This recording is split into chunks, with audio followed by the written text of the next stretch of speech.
Bien, mis hermanos, pues voy a hacer esta video respuesta al padre Solalinde. Voy a dejar en la descripción ya un primer video que le había hecho. Yo he intentado contactarle para tener un diálogo, una entrevista. No me ha respondido. No sé si lo ha visto y la no respuesta es la no aceptación de mi propuesta. Pero bueno, esto lo dejo saber para ponerle un poquito de contexto a esta video respuesta. Personalmente yo no iba a responder, me había dado cuenta de lo que él había dicho en Twitter. Pero dado a los videos que recientemente he grabado, veo la necesidad de hacerle una video respuesta a él y con ello a aquellos católicos que se escudan en su declaración. ¿Cuál declaración? Lo que él puso respecto al video sacrílego de la niña bien, él puso en Twitter. Genial, Almudena Ortiz Monasterio, que ya sabemos que no se llama así, se llama Paulina Labourie, me parece. Genial, Almudena Ortiz Monasterio. El Jesús oficial y los fariseos de hoy están escandalizados, pero el Jesús real está muerto de risa y siguiendo el ritmo de jóvenes valientes y creativas como tú. Con jóvenes y mujeres como tú, sí cambiamos México. Ya nada más le faltó vota por Morena. Entonces, ya me han escuchado en los anteriores videos, ni me adhiero a Morena, ni al PAN, ni al PRD, ni al PRI, etcétera, etcétera, ¿va? Pero bueno, vamos a responder a esto. Primeramente, padre, déjeme adivinar a que el Jesús real está con usted. A que el Jesús real es el que define su boca y su cabeza, su intelecto, el de usted, ¿no? El de usted. A que el Jesús real le justifica todo lo que usted dice y todo lo que usted hace. El Jesús real le da una palmadita y te dice: Alex, estás mostrando lo que es verdaderamente mi presencia real. ¿A qué es así, padre? A que el Jesús oficial no le cae a usted tanto porque más de una recriminación sí se la haría a usted. A que el Jesús oficial posiblemente le pediría algunas cuentas de cómo está llevando su sacerdocio. A que el Jesús oficial posiblemente no se esté muriendo de risa, tampoco esperando latigar a esta niña porque separa pecado de pecador, pero no aplaudiría lo que se ha hecho, el acto en sí mismo no lo aplaudiría. Pero lo invito a que dialoguemos. Usted nos presenta a su Jesús real y lo comparamos con lo que usted piensa que es el Jesús oficial.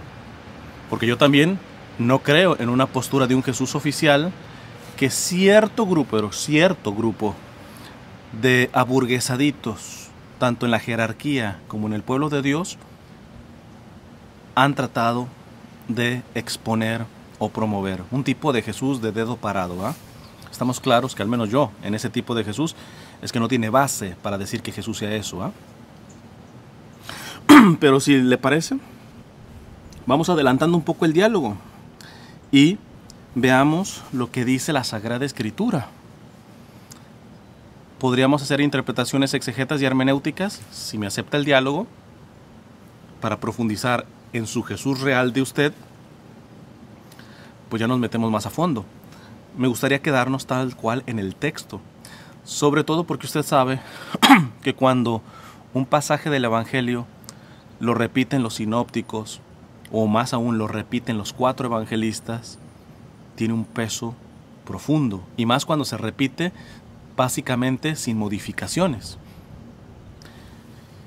Y este texto que le voy a leer es precisamente que se cubre por los 4 evangelios y prácticamente sin modificaciones. Voy a tomar la versión de Marcos. Dice así: Llegan a Jerusalén y entrando en el templo comenzó a echar afuera a los que vendían y a los que compraban en el templo.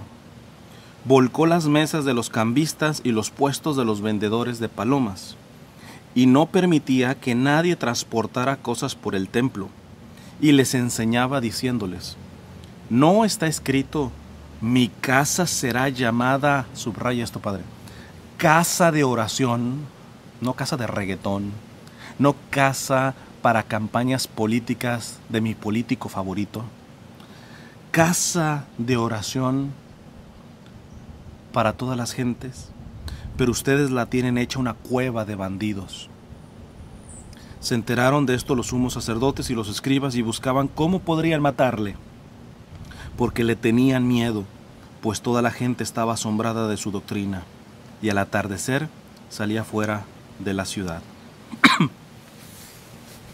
No sé si en la versión de su Jesús real cabe este Jesús, que se ha dicho de paso en la versión de Juan, inclusive dice que hizo con unas correas un látigo, o sea que no lo sacó a besos y abrazos. Y inclusive dan la nota, dice, el celo por mi casa está ardiendo. ¿Ah? El problema está en que posiblemente usted ya está confundiendo caridad con altruismo, filantropía o mero y burdo asistencialismo. Y usted cree que verdaderamente ama al Señor simplemente por asistir al pobre, al inmigrante, etc. Causas que, como le dije en aquel primer video que le grabé hace tiempo, yo comparto con usted. Pero nosotros, como católicos, si lo hacemos simplemente por un tipo de beneficencia, de asistencialismo, pues muestra que precisamente no estamos nutriéndonos de lo fundamental que es de la presencia real de Jesús en la Eucaristía. Me explico de mejor manera. No sé si conoce al beato Charles de Foucault. Si no lo reconoce, le recomiendo que lo lea. Verá que no es precisamente un aburguesado doctrinal y liturgista. ¿Eh?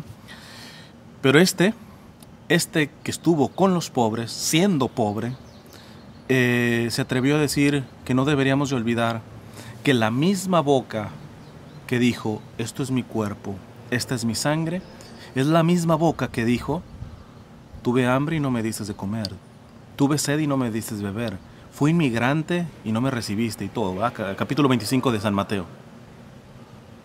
Sin lugar a dudas, si usted ve mis videos, este texto de Charles de Foucault lo uso bastante para tirarle precisamente a esos fariseos, a esos aburguesaditos, tanto de la jerarquía como del pueblo de Dios, que se creen buenos, que se creen cristianos simplemente porque respetan la liturgia. Son personas verdaderamente eucarísticas que adoran, están tan dolidos por el sacrilegio de esto, pero no les duele cuando se pisotea al pobre, al inmigrante.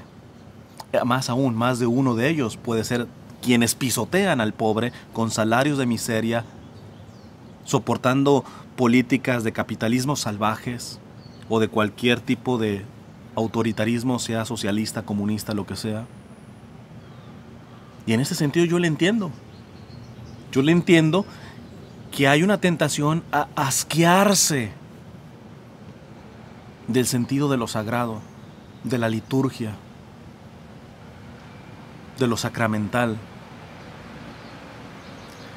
No me quiero poner como modelo. Posiblemente soy el más pecador.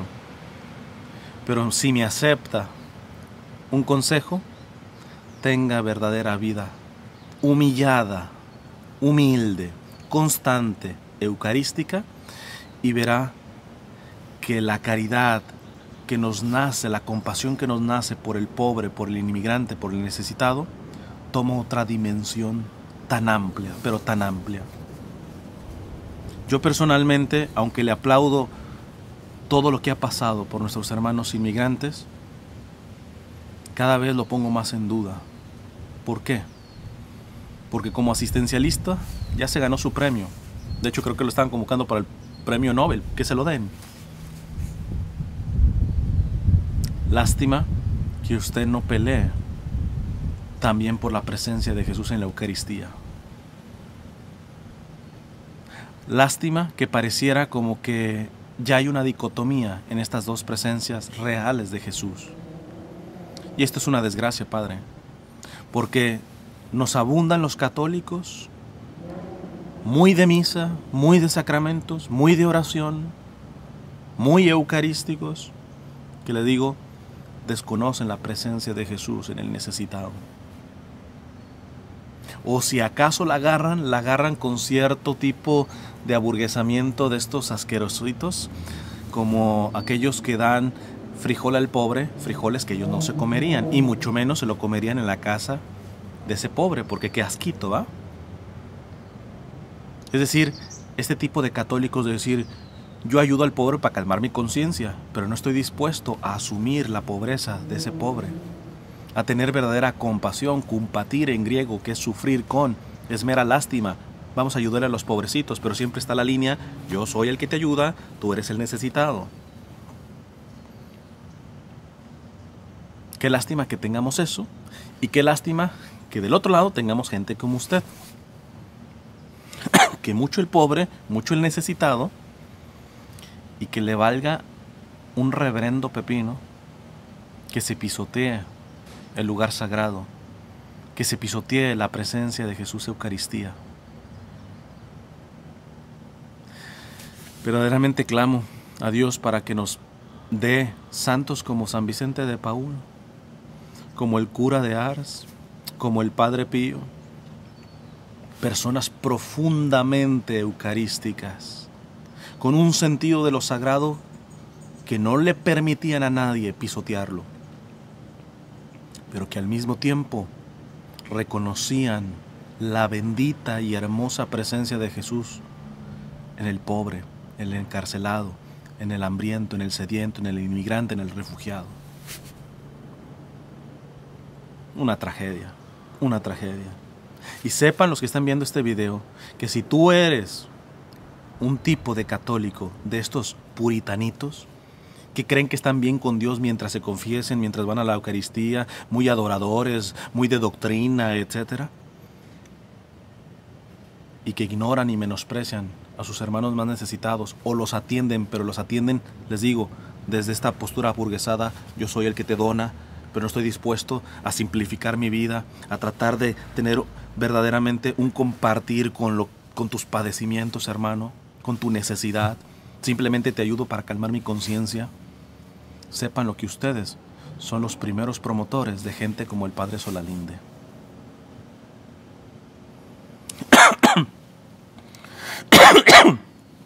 Mire,